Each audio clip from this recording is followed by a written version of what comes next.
Welcome to Ready Set RC, and today we are doing the final thoughts review of the Hobao Racing Hyper MT Plus 2. This is a almost ready to run truck, and what that means is that it does not come with the electronics, so you do not get the servo, the motor, the ESC, or the receiver or the controller for this truck. The truck is completely built. You do have to paint up the body so it comes clear, and you do have to glue the tires and wheels that come with the truck together. For you viewers who are new to the channel, welcome. This is the video that I talk about my experiences with the truck. At this point, I've done an overview video of it, a few running videos of this truck, and now we're just gonna talk about what the overall experience has been since that point. So in this video, we talk about the electronics, the drivetrain, handling and suspension, durability, workability, support, and the new part of the video, we're gonna be touching on the experience level, which is a 5-star system, 1 star being for the noob, 5 stars being for the extreme expert. We'll talk about the opinionated parts of the discussion. Is this truck worth it? And would I buy it again? So if you're looking for any of the details in regards to like dimensions, comparisons to other trucks, the overall about the springs, the shocks, everything about how this truck is built, you're gonna wanna watch my overview video of this truck where I speak about all of the experiences as to when I first took this truck out of the box, what I went through to see how everything else was built out, and where we are before the first run of the truck. Electronics. So as I mentioned, this truck is almost ready to run. It does not come with any electronics. So for the receiver and transmitter, I put in my trusty Futaba system. That's what I like to run. It's very responsive. Whatever you decide to put in is what's gonna be performed for you. So I won't give you my experiences of how this was for my Futaba. Whatever electronics you put in the truck is what you're going to get out of it. As for the ESC and the motor, I went with the Team Corrali ESC on this. I'm very high on them. I think they're extremely powerful ESC. I stuck that in this truck and I like it. But for the motor, from the onset, I had gotten a comment from Vass from Aussie RC Playground, and he had given me a great recommendation not to go with that motor, but to go with something a little bit longer can. So I went ahead and I stuck a 4092 motor, 1650 kV motor in this, and it's been tons of power, guys. So that mating up with the Team Corrali ESC, tons of power. I do like how it's performing. Right now I have a 16-tooth pinion on this truck. I believe that's the pinion that they provide to you. I may want to up that a little bit. I want a little bit more power. I'm going to see how that performs with maybe going up to a 17th tooth pinion and seeing how the truck performs from there. As for the servo, I'm going with a pretty high powered digital servo on this, and it just throws the wheels around. Drivetrain. So we're talking about the front drive shaft, the center drive shafts, the rear drive shaft, front, center, and rear differentials. I did not have a problem with any of the axles popping out, anything bending, any issues with this truck whatsoever when it comes to the drive shafts, but I will say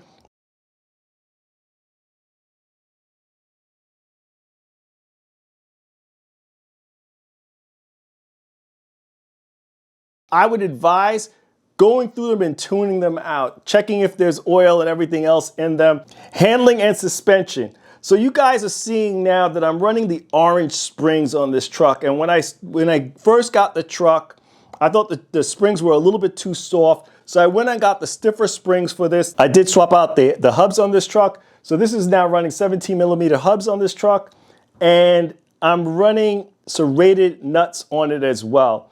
The truck comes with 20mm. That is not a standard size for a lot of the wheels that I have. Now, I ran this not with the stock tires and wheels. I'm not a big fan of them. I saw those in the box. I pulled them out. I thought they were a little bit soft for the motor and ESC that I was putting into this truck. So I went with these Duratrax 6-pack MTs. Now, even these tires and wheels weren't a big fan of mine. I think they're a little bit too heavy for getting this truck up. They are belted, which was the good thing about them, but I think they're a little too heavy. I have another tire and wheel that I'm gonna try out on this truck and see how it performs, and then report back to you guys if that's the way to go for this truck for right now. But for me, I definitely would say that these performed okay, not the best option for them, and I definitely did not want to go with the stockers for the conditions that I drive in. Regarding the suspension arms, the turnbuckles, the rod ends, nothing on this truck broke, guys. So it held up pretty well, but I will say that this truck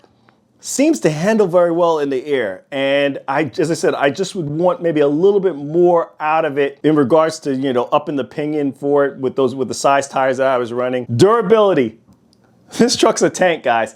I have not bent the chassis. For you guys that are not aware, it's not a twin vertical plate chassis. It comes down into like a U-frame, and it's solid, guys. It's a solid truck. I have not broken any suspension arms, any rods for the shocks, any turnbuckles, rod ends, wheelie bar bumpers, drive shafts. Nothing has broke on this truck except for the body. And the body has shattered quite a bit.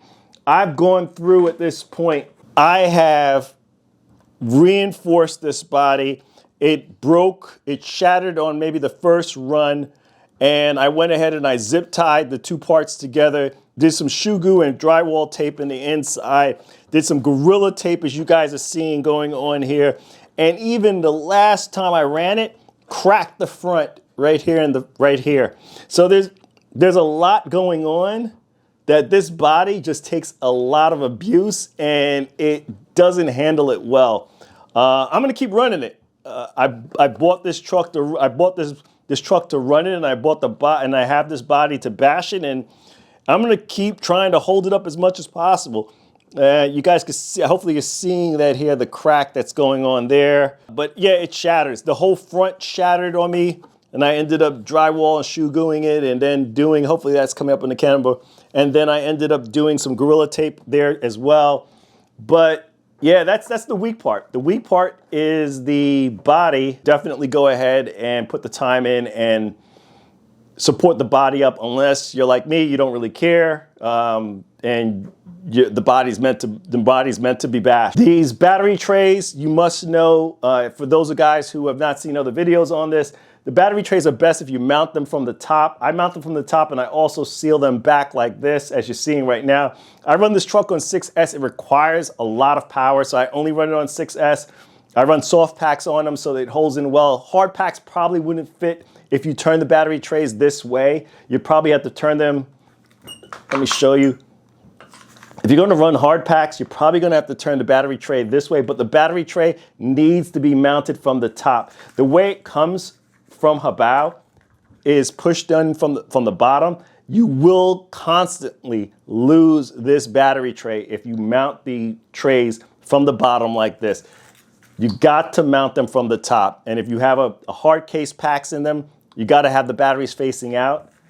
If not, if you're running soft packs, you probably can get away with running them inside. I didn't have a problem with batteries fitting in here. I run pretty long and, you know, fat soft case packs, and they fit with no problem. There's tons of space for this truck for the batteries to fit in here.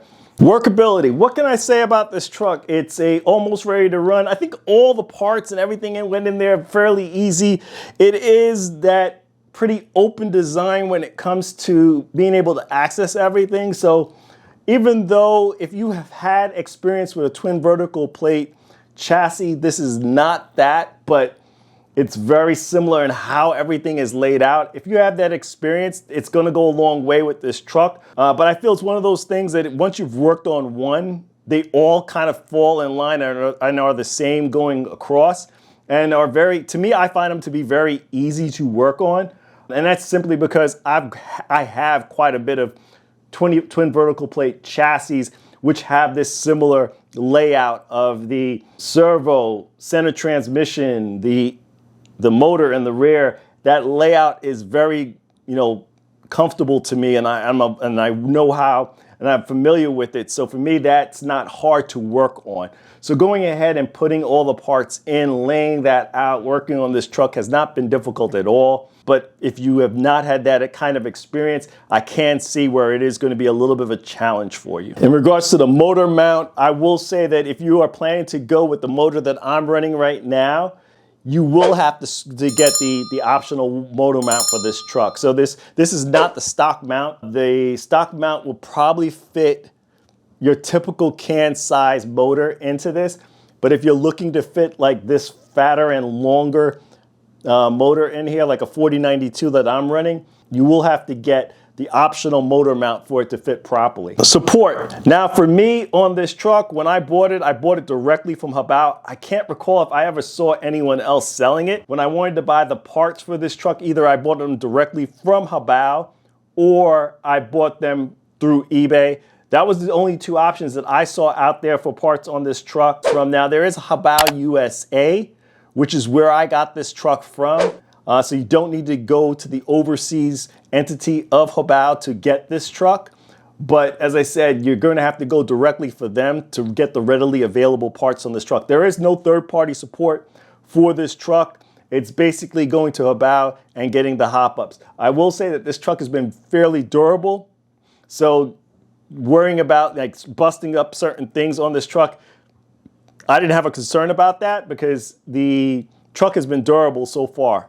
And I've owned other forms of Hobao, like really Offner products before, and I've had no issues with Offner and the durabilities of their truck. So the skill set for this truck, I'm gonna give it 4 stars. And the reason for this is an almost ready to run truck. Now I know they do offer a ready to run version of this truck. And the reason for that is because of that twin vertical plate style chassis. As I said, it's not twin vertical plate, but it's very similar in how it lays out the parts. And if you're not familiar with that kind of truck, it can be a little frustrating for you to pick it up and understand it at first.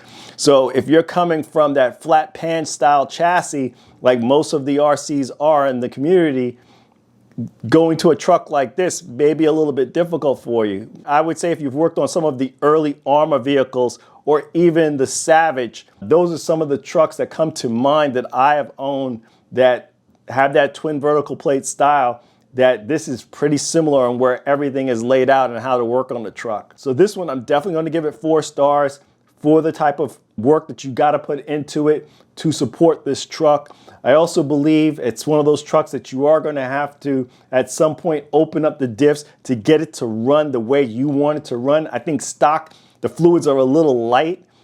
So, you know, it's going to be one of those things that you may want to go ahead and open up the diffs, go ahead and tune them out in the beginning and making sure that everything is going to be just perfect for you for that first run. And I feel that's more of a guy that has a 4-star rating in my reference. So is this truck worth it? I feel that the Hyper MT Plus 2 is one of the hidden gems out there. A lot of people do not talk about this truck enough. And I gotta say, guys, for those of you that were looking at the Savage XL, you may want to give this a look, especially at the pricing of what the new Savage XL is going for. It's one of those trucks that I will say the evolution to what I expected the Savage to be. So for me to explain that for you, a lot of the things that I'm seeing on this truck and how it's designed is what I thought the Savage would have done, coming with a center diff. And they've done that now with the new version. They've put a lot of the things that you see on this truck on this new Savage XL, but this truck's been out for a while. And that's the thing, is that when the Savage XL came back, they released the one that I have, and it required a lot of upgrades to be done to it to get it to even be like this truck. And what I mean by that is that the Savage XL that I have does not have a center diff. It does not have the retainers and the hinge pin retainers and everything else that this truck has. It does not have the improved shocks and springs that this truck has. It doesn't even have a wheelie bar that this truck has. And this truck has a tremendously beefy wheelie bar, 3 wheels coming off of it, and the Savage XL does not have that. Now, these are things that I'm talking about that the revamped Savage XL, the green one, the one that I have, did not have at the same time that I purchased this truck. Now, the new Savage XL for 2022, they've done some improvements on it, but the price is extremely high for it, at least at this time of this video, which makes this one a very good offering. I believe this truck at the time of this video is going for $550, and the ready to run version is going for $750, which is still less than the brand new 2022 Savage XL. So this is why I'm telling you, this is the steal, guys. The problem with this truck, part support. And the other problem with it, availability.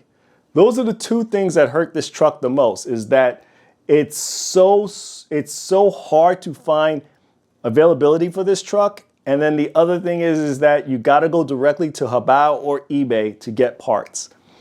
Outside of that, I think this is a pretty good truck. Now, probably could say the same thing about HPI, is that the availability of their parts and their trucks is very limited as well. So that may just kind of negate the two off. But I have to say, this Hyper MT Plus 2 is the hidden gem within RC. It is worth an option to look at.